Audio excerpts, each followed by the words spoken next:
y'all, STT here. A long time no see. It's been a weird few months for me. I've still been trying to find my next job, but I've been a few weeks out of my old job now, and I can tell that I do in fact have time to get back into streaming through all the job apps and everything. And I miss my streaming so much.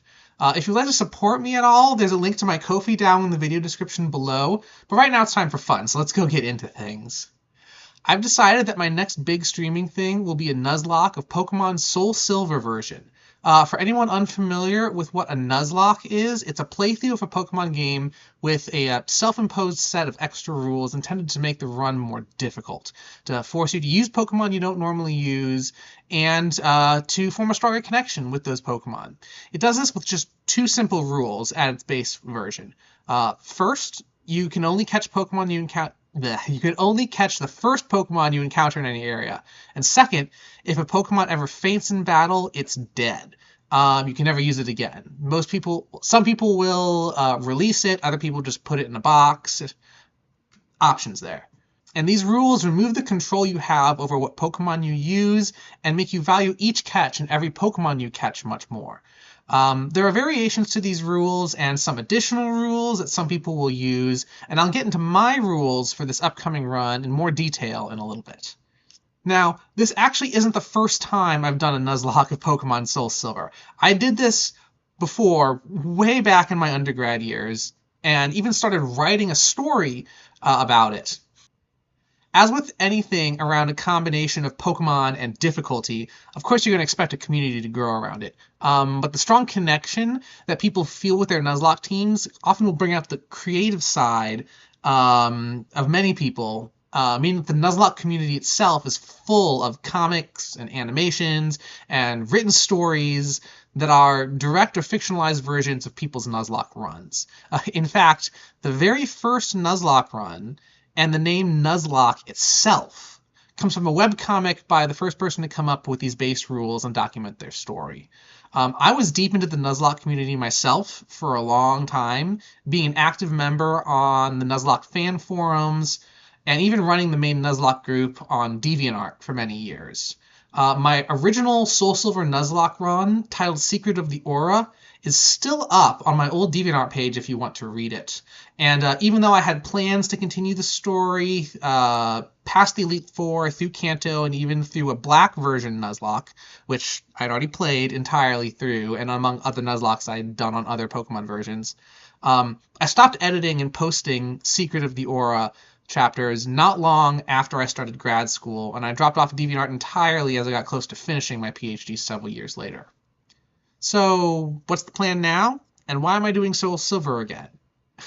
Well, first, I want to get back into streaming in general after several months off now. And I've seen a lot of fun Pokemon content recently in the meantime, especially with the new insanely difficult Nuzlocke-focused mod version of Pokemon Run and Bun. I'm not aiming for nearly that level of difficulty, even though I have done competitive Pokemon in the past. But I do want to do something at least a bit more difficult than what I did before. So what was my first thought for increasing all this difficulty in some way? Especially if the focus is to include Pokemon that I don't normally consider? I landed on doing a normal monotype run. Now, your starter is never a normal type, so I've decided to fold that into my rule set a little bit by allowing myself one catch of every starter type, including the starter itself, so a little bit of freedom. I decided I want to play Gen 4, as the DS games are almost as easily modded as the Gen 3 games, but with better mechanics in the game itself. And I'm not a fan of Gen 5, so of the DS games that kind of fit that, Gen 4. This got me really excited to potentially play Heart Gold and get my best boy right over here, or I'll pop up a picture of my giant Arcanine plush that I got a couple years ago as well. But since I'm such a fan of these fire dogs, the spirit of Nuzlocking steered me to try SoulSilver instead.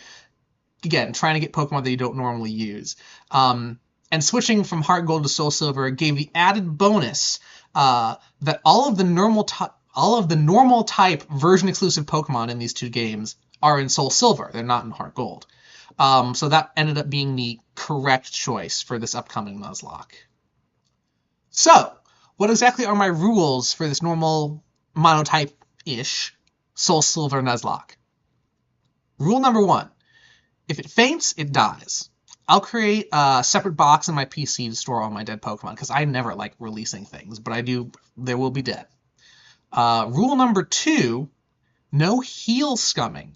I have a very good record in all of the Nuzlocke that I've played before in avoiding deaths, and if you've watched my Temtem or Cassette Beast streams before, you probably already know that the reason I have a low number of deaths is because I'm a very cautious player who likes to use the healing centers after only a couple of fights every route to make sure that my team is always near full health.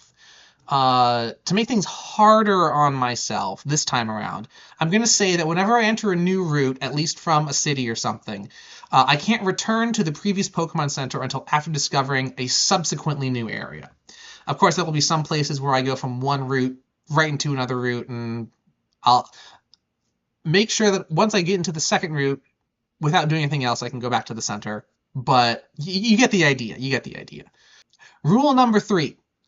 I can only attempt to obtain the first eligible Pokemon I encounter in each area. If I knock it out, I cannot attempt to obtain any other Pokemon from that area ever again. And this is a tag-on Rule 3B. The catching rule does not go into effect until after I obtain my first Pokeballs.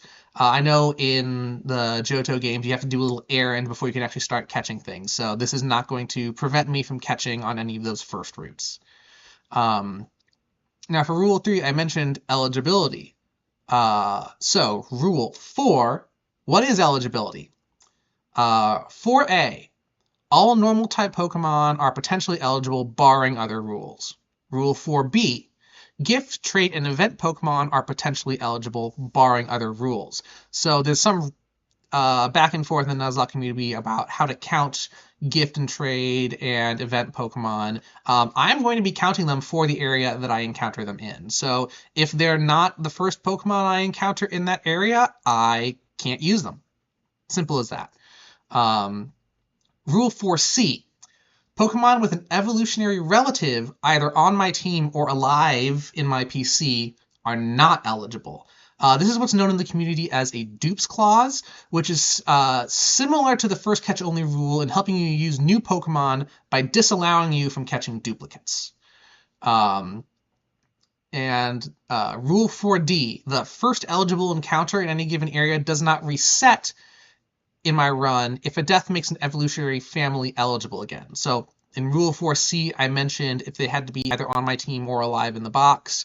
I'm letting myself re-catch Pokemon of the same family if my original one dies. So this is to say, if I have a Raticate that I'm using and it dies to a gym, I'm allowed to catch the next available Rattata, but I can't backtrack to a route where I already encountered any Rattata.